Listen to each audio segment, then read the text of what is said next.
오늘도 귀한 찬양에 감사드립니다. 날씨가 많이 추워졌습니다. 건강 조심하시기 바랍니다. 교역자들 계속 기도하고 있으니 하나님께서 주신 은혜 가운데 건강하시도록 기도하도록 하겠습니다. 요새는 조금 익숙해졌습니다만은 얼마 전까지만 해도 특별히 식당에 가게 되면 사람이 주문을 받지 않고 기계로 주문하게 되었습니다. 처음에는 참 어려웠는데 지금은 그래도 익숙해져서 식당에 가면 기계로 음식을 주문하는 것이 어렵지는 않습니다.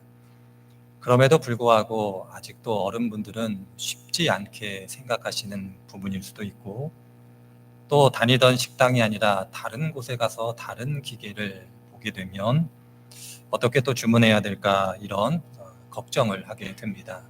복잡하기도 하고 익숙하지도 않고, 그래서 밥 한 끼 먹으러 왔는데 밥을 먹기 전에 이미 허기가 지게 되는 그런 경험을 좀 하기도 합니다. 그래서 궁금했습니다. 왜 사람이 아닌 기계가 주문을 받게 되고 점점점 기계로 이렇게 바꾸어 갈까, 그렇게 궁금해하게 될 때에 그에 대한 답변을 어느 기사를 통해서 보게 됐습니다.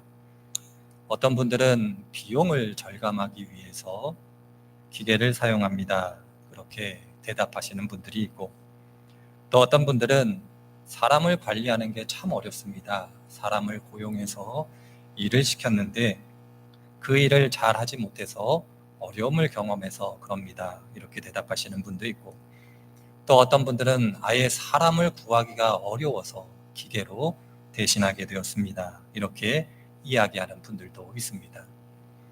그리고 많은 대답은 아니지만 이렇게 대답하시는 대답도 있었습니다.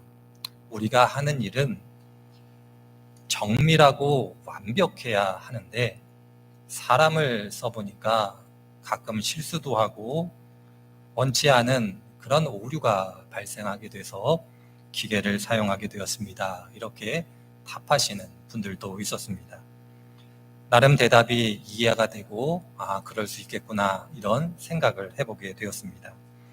그런데 그 중에 하나 제 마음에 좀 꽂혔다라면 꽂힌 대답이 있었는데, 그것은 무엇이냐면 우리가 하는 일은 완벽하고 정밀해야 되기 때문에 사람보다는 기계가 하는 것이 더 낫다고 생각을 하게 되었습니다. 그런 이야기였습니다. 곰곰이 생각해 보니까 맞는 이야기였습니다. 사람과 기계를 단순하게 비교하면 사람은 기계를 능가할 수가 없습니다. 정밀함에서도 그렇고 완벽함에서도 그렇고 실수를 하지 않는다는 부분에서도 그러했습니다. 그래, 사람은 완벽할 수가 없지, 그 완벽함은 사람보다 기계가 낫지, 이런 생각을 하게 되었습니다. 사람이 본질적으로 완벽하지 않다라는 것은 여러 가지 이유가 있을 수 있겠습니다만은 사람은 시간이 지남에 따라, 나이를 먹어감에 따라 육체적이고 그리고 인지적으로 점점 그 능력이 상실하게 됩니다. 그리고 사람은 이성보다는 감성에 휘둘리게 되고 객관적인 것보다는 주관적인 것을 따르게 되고, 그리고 자신이 맞닥뜨리게 되는 모든 변수를 통제할 수도 없습니다. 그리고 원하는 바는 아니겠습니다만은 의도하지 않는 실수를 범하는 것이 사람이기도 합니다. 그래서 기계와 비교해 사람은 완벽할 수도 없고 정밀할 수도 없고, 그리고 어떤 일을 함에 있어서 실수가 없을 수가 없습니다. 그러함으로 따라서 기계를 사용하는 것이 나름대로 이해되었고, 조금 더 본질적으로 생각해 보자라면 사람은 본질적으로 완벽하지 않다라는 것을 동의하게 되었습니다. 사람이 완벽하지 않다라는 것은 어떤 의미에서 보면 우리의 일상의 삶 속에서 부정적으로 영향을 끼치게 됩니다. 원하든 원치 않던 인간의 불안점으로부터 비롯되어지는 어려움들이 많이 있습니다. 그리고 그 어려움이 단순히 한 개인의 어려움으로만 끝나면 상관은 없겠습니다만은 그것이 많은 사람들에게 영향을 끼치게 되는 그러한 일들도 종종 경험하게 됩니다. 한 가지 예를 들어보자면 가족분들 중에 몸이 불편하신 분이 있으시면 그 온 가족, 온 식구들이 얼마나 힘겨워 하시는가를 생각해 보면 쉽게 이해하실 수가 있을 겁니다.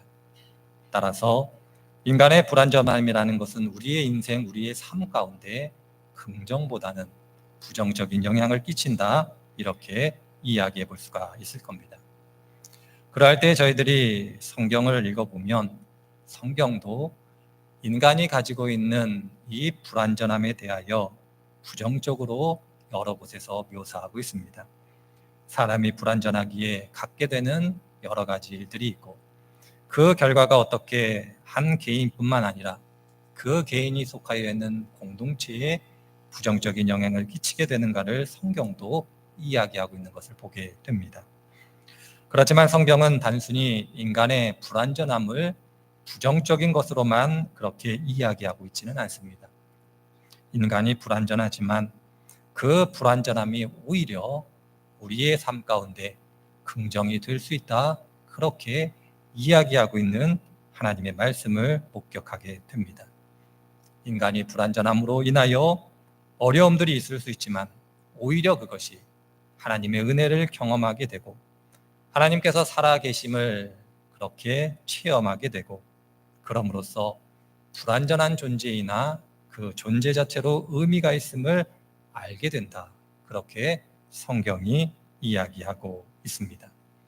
불완전함의 의미를 발견하고 그 의미를 배워가고 그 의미를 실천해 가는 것이 사람이다, 이렇게 성경이 이야기하고 있습니다.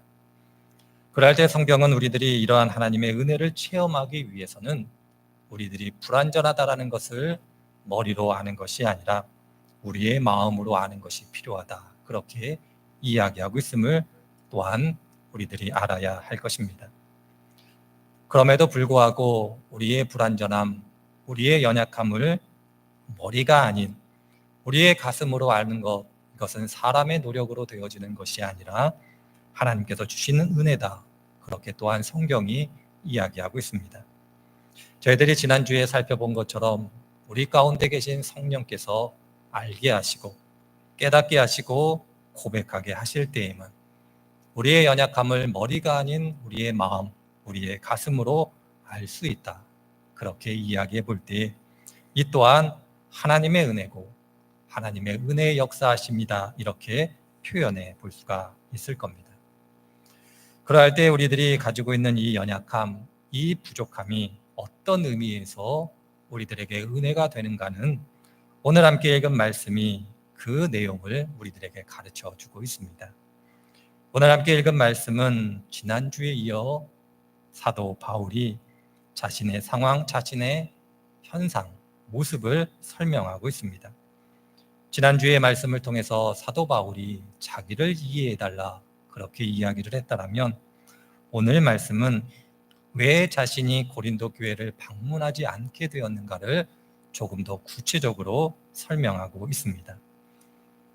사도 바울이 고린도 교회를 방문하지 않은 이유, 다시 방문하겠다고 약속했음에도 불구하고 방문하지 않은 이유는 사도 바울이 첫 번째로 고린도 교회를 방문했을 때에 바울을 반대했던 어떤 사람, 그리고 그 사람을 동조하는 몇 명의 사람들이 공식적인 자리에서 사도 바울을 사람이 듣고 납득할 수 없을 정도로 그렇게 비난했던 것 같습니다. 개인적으로 사도 바울을 욕하고 비난한 것이 아니라 공식적인 석상에서, 자리에서 바울을 비난함으로써 그 자리에 있던 많은 성도들이 큰 상처를 입었던 것 같습니다. 그래서 바울이 내가 다시 고린도 교회를 방문하게 되면 그러한 일이 반복될까 걱정스럽다, 그래서 내가 방문을 미루게 되었다, 그렇게 설명하고 있습니다. 그리고 이어서 내가 가지 않는 대신 너희들에게 편지를 써서 보냈다, 그것이 2장 4절에 나오는 내가 눈물로 너희들에게 편지를 써서 보냈다, 그렇게 이야기하고 있습니다. 그리고 그 편지를 받아본 고린도 교회 교인들이 그 편지를 인하여 자신들이 어디서 잘못되었고 그리고 그 잘못을 어떻게 돌이켰는가를 내가 듣게 되어 다시 방문하기 전에 편지를 보내고 있는 장면이 오늘 함께 읽은 본문의 말씀입니다. 바로 이 말씀을 통해서 우리의 불완전함, 우리의 연약함 가운데 하나님께서 경험하게 하시는 은혜를 발견해 볼 수가 있습니다. 그것은 두 가지입니다. 첫 번째로는 돌아봄의 은혜 혹은 성찰의 은혜, 이렇게 표현해 볼 수가 있을 겁니다. 사도 바울은 그의 편지를 통해서 내가 너희들에게 다시 가지 않고 눈물의 편지를 써서 보냈다. 당시 너희들이 나와 함께 있는 동안에 어떤 문제가 있었고 어디서 잘못되었고 그것을 어떻게 개선하면 좋겠다라고 내가 눈물로 편지를 써서 보냈는데, 감사하게도 너희들이 내 눈물을 편지를 보고 돌이켜 새로워졌다, 그렇게 이야기하고 있습니다. 그 핵심적인 내용은 나를 비난하고 정죄한 사람, 그들의 잘못을 알고 그들을 하나님의 은혜 가운데 잘 치리했고 그 치리하는 과정 속에서 나를 비난했던 그 사람들도 회개함으로 돌아오게 됨을 내가 알게 되었다, 그렇게 사도 바울이 이야기하고 있습니다.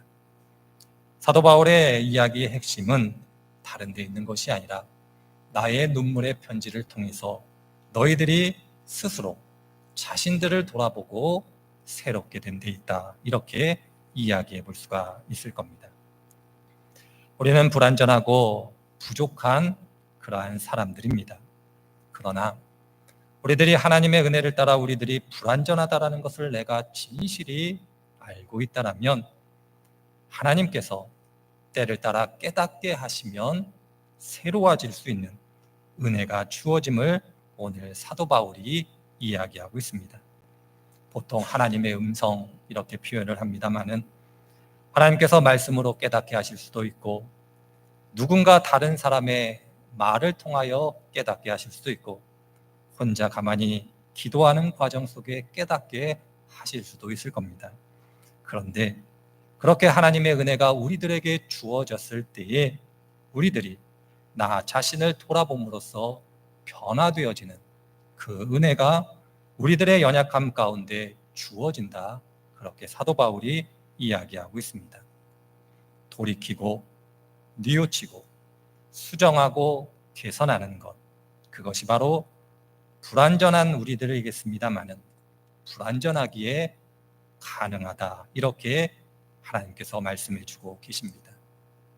우리들이 완벽하다라면 뉘우칠 것도 돌이킬 것도 수정할 것도 개선할 것도 없을 겁니다. 그러나 우리들이 불완전하기 때문에 우리들은 뉘우치고 돌이키고 수정하고 개선합니다. 이것이 바로 불완전한 우리의 인간의 모습을 성경이 긍정적으로 바라보고 있는 모습입니다. 어제보다는 오늘, 오늘보다는 내일, 하나님 보실 때 더 온전한 모습으로 변화되어 가는 것, 그것은 우리들이 불완전하기 때문에 가능하다, 그렇게 이야기할 때 오늘 사도 바울이 우리들에게 가르쳐 주는 바, 우리들이 불완전하기 때문에 그것이 우리의 삶 가운데 고난과 고통을 가져올 수 있지만 그 과정을 통해서 우리들이 새로워질 수 있다라면, 그리고 하나님의 은혜 가운데 새로워진다라면 오히려 그것은 큰 은혜다, 그렇게 이야기하고 있습니다. 이것이 바로 불완전 가운데 우리들이 경험하게 되는 하나님께서 주시는 첫 번째 은혜입니다. 그리고 사도 바울은 계속해서 두 번째 은혜를 이야기하고 있습니다. 그것은 바로 용서하고 용서받는 은혜입니다. 저희들이 일상의 삶을 살아가며 그리고 신앙생활을 하며 용서라는 단어를 너무 자주 듣게 됩니다. 그런데 용서라는 것이 쉽지 않다라는 것을 저도 알고 여러분들도 아실 겁니다. 저희보다 먼저 살았던 한 신앙의 선배는 이렇게 이야기하고 있습니다. 모든 사람이 자신이 용서할 것이 없을 때에는 용서란 참 멋진 것이라 생각한다. 이런 말을 남겼습니다. 곰곰이 생각해 보면 맞는 말 같습니다. 내가 누군가를 용서할 일이 없다라면 용서라는 단어만큼 아름다운 단어가 없습니다. 그러나 내가 용서하고 용서받아야 될 일이 있다라면 이 용서라는 단어가 아름다운 단어, 아름다운 표현이 아니라 괴롭고 힘든 단어, 표현이 됩니다. 우리들이 살아가고 있는 이 세상은 보복을 정의라고 생각합니다. 보복이라는 것이 좀 부담스러운 단어다라면 나를 괴롭힌 만큼 누군가도 고통당하는 것이 정의다라고 생각하는 것이 우리들이 살아가고 있는 이 세상입니다. 그래서 누군가 나쁜 일을 저지르고 그에 합당한 처벌을 받으면 정의가 이루어졌다. 그렇게 표현합니다. 물론 잘못됐다라고 이야기하기도 어려울 겁니다. 잘못을 했으면 그에 합당한 책임을 져야 하기 때문에 그러합니다. 그럼에도 불구하고 하나님은 죄에 대하여 합당한 어떤 결과를 맞는 것이 다 정의다라고 그렇게 이야기하고 있지 않습니다. 용서하고 용서받는 것, 그것이 오히려 하나님이 생각하시는 은혜요, 사랑이요, 정의일 수 있음을 성경이 많은 곳에서 우리들에게 가르쳐주고 있습니다. 용서가 쉽지 않다라는 것, 그래서 성경은 끝없이 용서하라고 그렇게 이야기를 할 때 여러분들이 잘 알고 있는 예수님의 비유, 1만 달란트 빚진 자의 비유를 잘 아시리라 생각이 들어집니다.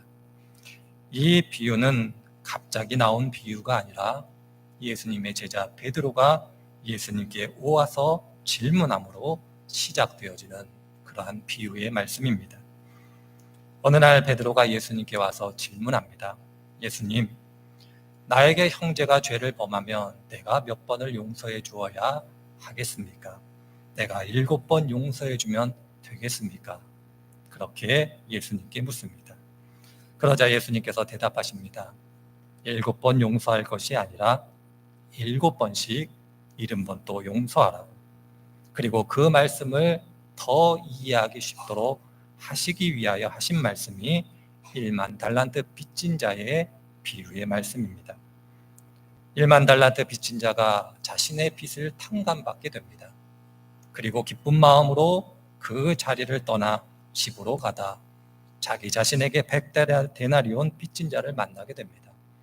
그런데 100데나리온 빚진 자를 용서하지 않고 그 빚을 다 갚을 때까지 감옥에 가두게 됩니다. 그 사실을 알게 되었을 때 1만 달란트 탕감받은 그 모든 것이 무효가 되었다. 그렇게 예수님께서 말씀하시며 용서하라고 그렇게 말씀하고 계십니다.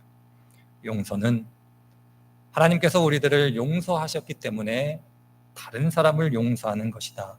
그렇게 이해할 수 있습니다. 하나님께서 우리들을 용서해 주셨을 때 그 큰 용서는 1만 달란트에 해당되어지고 형제가 나에게 잘못한 것은 100데나리온에 해당되어지는 것이기 때문에 1만 달란트 용서받았으면 100데나리온 용서하는 것이 합당하다. 그렇게 예수님께서 말씀하고 계십니다. 사도 바울은 바로 이러한 것을 염두에 두고 오늘 말씀을 하고 있는 겁니다. 너희 형제가 연약함으로 인하여 너에게 죄 지은 것이 있다면 그를 용서하는 것이 필요하다. 그리고 그 용서의 유익에 대하여 예수님께서 비유로 말씀하시지 않았지만 우리들이 실제 일상에서 경험하게 되는 용서의 유익함을 오늘 본문을 통해서 이야기하고 있습니다. 용서하는 사람, 용서해야 될 그 사람은 과거, 지난 시절 나에게 괴로움을 준 그 괴로움에 갇혀 끝없이 미워함으로 그 미움으로부터 벗어나지 못하는 그 한계를 가지고 살아갈 터인데 용서하게 되면 그 과거라는 감옥에서 더 이상 미워하지 않아도 되는 그 은혜를 누리기 때문에 용서하는 것이 유익하다. 그렇게 사도 바울이 이야기하고 있습니다.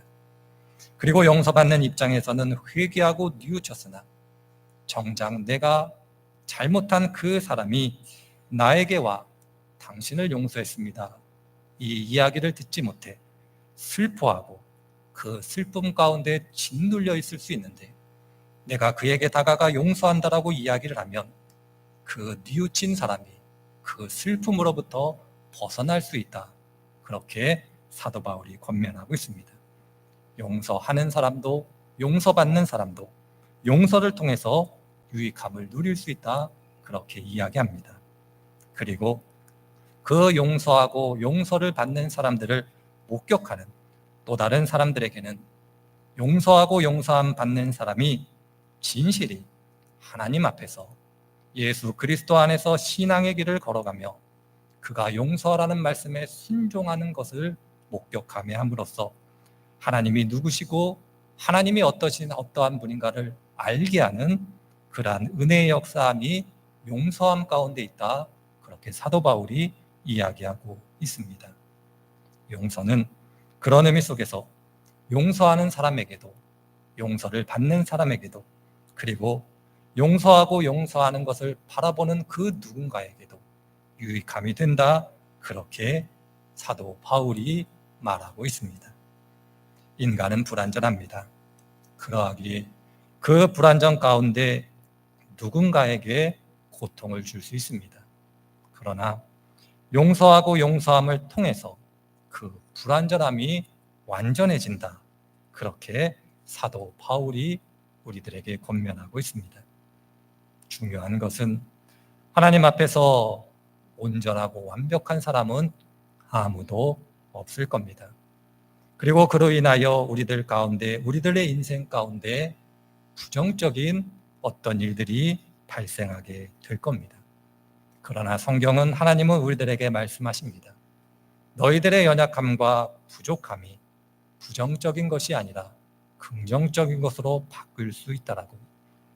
그리스도인들은 인간의 연약함의 그 부정적인 영향을 긍정으로 바꾸어가는 존재다라고 그렇게 이야기하고 있습니다.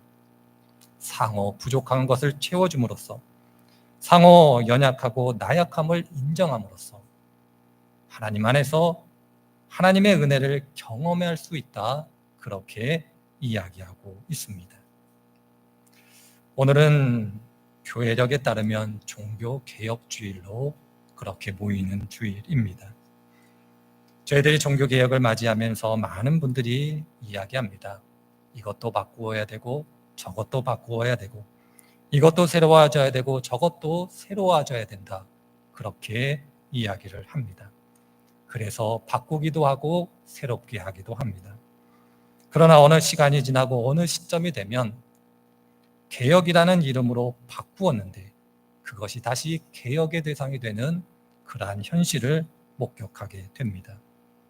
왜 그럴까 생각해 보면 성경은 단순하지만 명확하게 이야기합니다.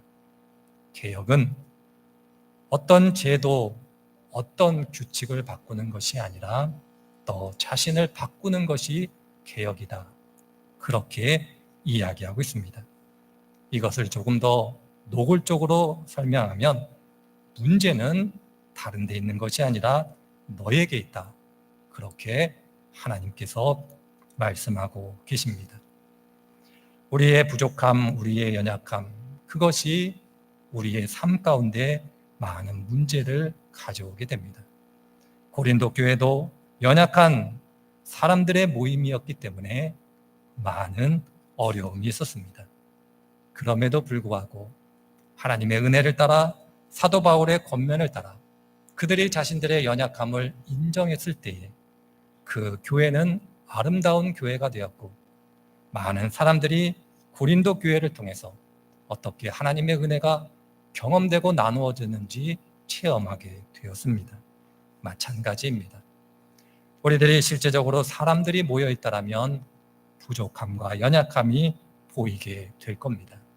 그러할 때 사람은 원래 부족하고 연약하다라는 것을 저희들이 인정하고 받아들일 수 있다라면 그 과정을 통해서 변화될 수 있고 그 과정을 통해서 다른 사람을 이해하고 용서할 수 있기 때문에 오히려 그것이 살아 역사하시는 하나님을 경험할 수 있는, 그리고 세상이 줄 수 없는 은혜를 경험할 수 있는 귀한 계기임을 잊지 않으셨으면 좋겠습니다. 그러할 때 한 분 한 분들의 삶의 자리 가운데 연약함이 오히려 여러분들이 하나님을 만나고 경험할 수 있는 그 복된 계기가 될 수 있도록 그 은혜를 구하시는 복된 분들이 되시기를 주님의 이름으로 축원을 드립니다.